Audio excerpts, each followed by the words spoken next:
Angélique Bozio, c'est l'invité de ce lundi entre 19h30 et 20h à raison d'une demi-heure d'Underground sur Lick Your Idols. Elle est réalisatrice de ce documentaire sur les figures du cinéma underground américain des années 80. On dit c'était mieux avant, mais finalement ils sont toujours là, ces gens.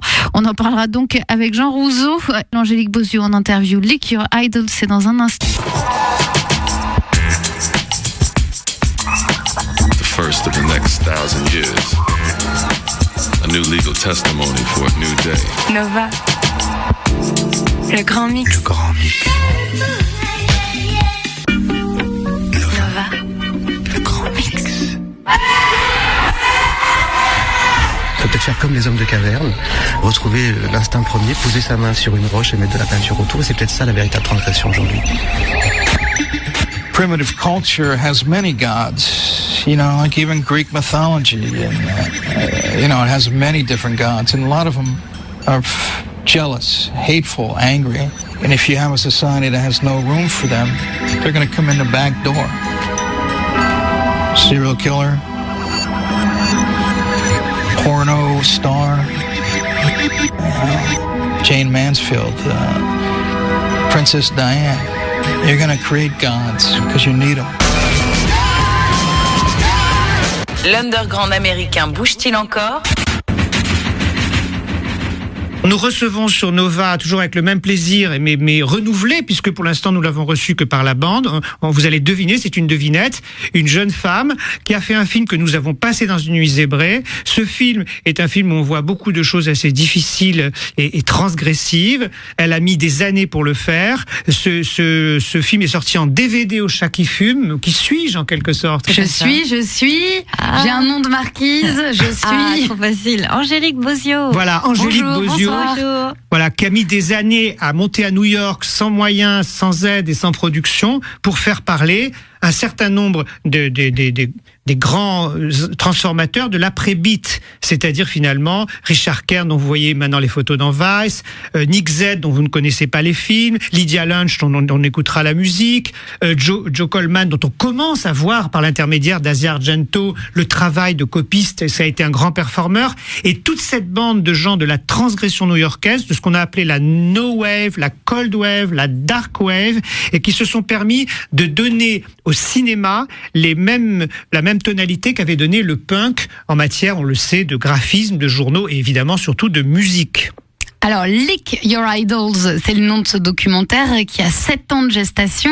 Lick Your Idols, ce qui est intéressant dans cette semaine underground, c'est que déjà dans le titre, on comprend tout de suite, vous n'êtes pas là pour justement enfermer vos idoles, être révérencieuse et nostalgique. Non, c'était vraiment l'idée de départ, c'était d'aller rencontrer des gens qui avaient été extrêmement violents, extrêmement iconoclastes,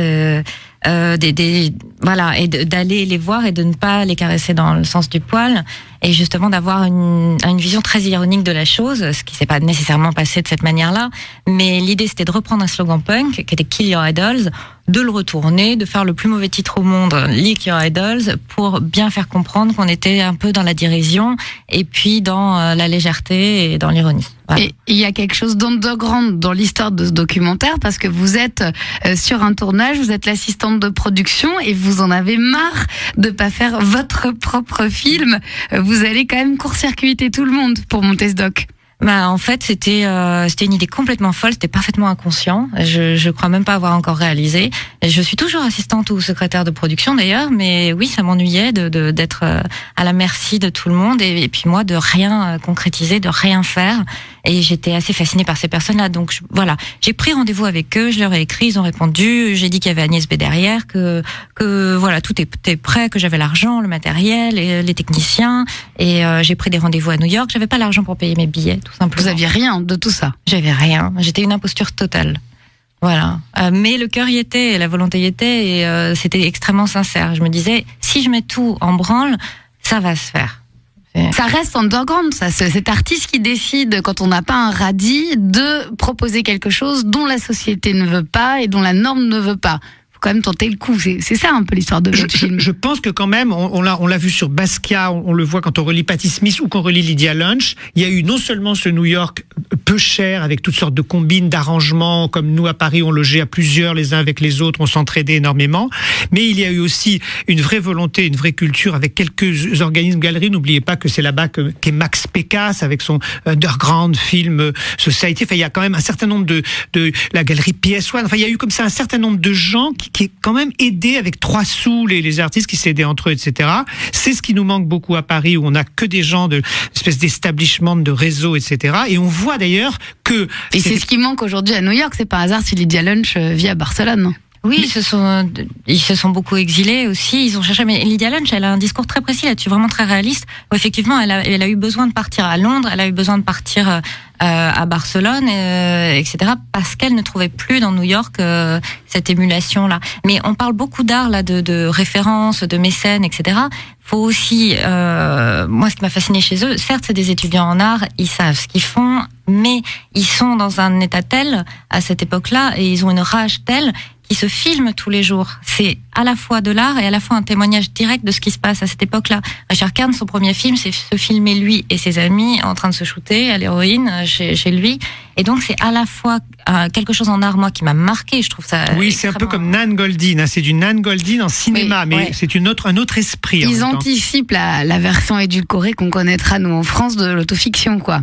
Ah ben oui, complètement. Mais par contre, ça se sent, c'est organique. Enfin, Jean, je sais pas si t'es d'accord avec moi, mais on se prend ce film en pleine face et il y a une vérité qui sort. À la fois c'est esthétique, c'est artistique et en même temps on se prend une claque énorme. Alors toujours pour ceux qui connaissent pas bien tout ça, n'oubliez pas... Vous voulez pas qu'on se prenne une claque avec Lydia Lunch là maintenant? Ah bah oui, parce que... Et comment s'appelle cette chanson de Lydia Lunch? Alors, elle est magnifique. Kill Your Sons. Tuez vos fils.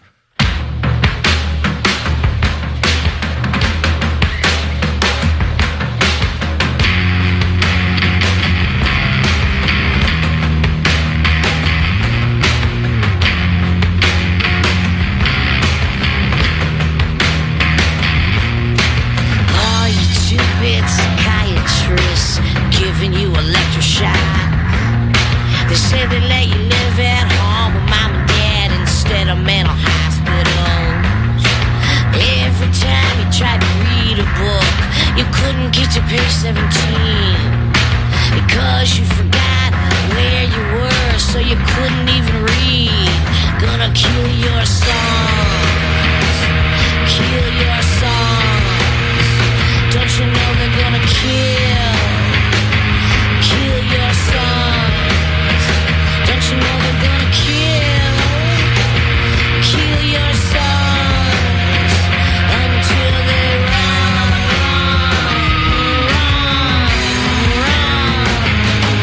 away.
Your Sons. Voilà les commandements de Lydia Lunch. On reconnaît bien les cuivres à la new-yorkaise du début des années 80.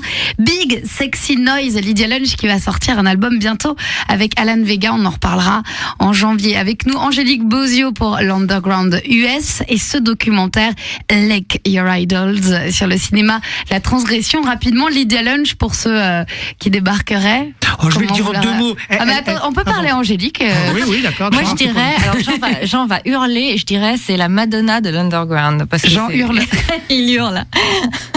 C'était une groupie qui apportait les déjeuners à des groupes de punk à la fin des années 70, d'où son nom de Lunch. Elle est devenue, et elle jetait des Tampax usagés sur les groupes aussi pendant les concerts. Voilà pour la petite histoire. Comme ça, les gens s'imaginent bien le personnage. Et ensuite, elle a fait de la musique. Oui, Catherine Ringer avait essayé de faire comme elle avait jeté aussi un Tampax, mais en France, ça n'a pas été très très bien pris, un Tampax usagé. Elle a jeté aussi ça dedans. Mais oui, Lydia Lunch, c'est quand même Teenage Jesus and the Jerks, c'est quand même un travail avec James Chance sur une espèce de jazz, free punk jazz, etc. Souvenez-vous, James Chance, James White, etc. Tous les groupes qu'il a fait. Des gens qu'on retrouve sur le label Le Son du Maquis aujourd'hui. Absolument. Alors voilà, le Maquis reprend ces gens-là. Ces gens vont venir nous voir les uns après les autres. Lydia Lunch a sorti de toute façon ses mémoires. Elle est, comme on l'a dit, à Barcelone. Elle fait ce qu'on appelle aujourd'hui du free speech, parce que toujours dans l'underground, après avoir invectivé les gens, il y a des périodes de calme. Les premiers concerts d'Alan Vega, et c'était ouvert sur la rue à New York, les gens avaient tellement peur qu'ils se barraient, quoi. Ils se barraient. James Chance, à New York, tirait les cheveux et donnait des coups de pied aux gens du premier rang. Et ne voyez pas là-dedans une éternelle, pure, stupide provocation, mais le désir de créer, c'est ça l'avant-garde, une catharsis, quelque chose. Oui, si tout est digérable, si tout est comme vous voyez la télévision en France, je ne vois pas comment vous changerez ou comment vous progresserez. Il y a des moments où il faut passer par une certaine contraction et une certaine violence calculée, parce qu'on finit sur Lydia Lunch. Elle a fait donc des films très durs, Lydia Lunch, mais c'est elle qui les scénarise, et dans le film d'Angélique, Chaque fume, encore une fois, demandé le DVD Like Your Idols. Elle explique, ils sont entre amis très peu, et ils décident de la fausse violence qu'ils vont théâtraliser, comme on accoste en France, comme il y a eu des artistes dans le monde entier. Et donc comment est-ce qu'elles ont réagi, les féministes, pas King Kong Theory à la Virginie Despentes, mais plutôt Chienne de garde à votre film? Alors déjà avant mon film, comment elles ont réagi au film de Richard Kern? Parce qu'à l'époque, dans les années 80 et 90, les groupes féministes, notamment en Allemagne, il y a eu une histoire géniale, débarquaient en pleine projo ou avant la projo, ruinaient le cinéma, volaient la copie, ou la recouvraient d'encre, etc., ou de peinture. Ils ont fait ça notamment en Allemagne, où moi j'ai été dans le même cinéma où j'ai été montrer mon film, en fait, la première fois, donc c'était assez drôle de se retrouver là.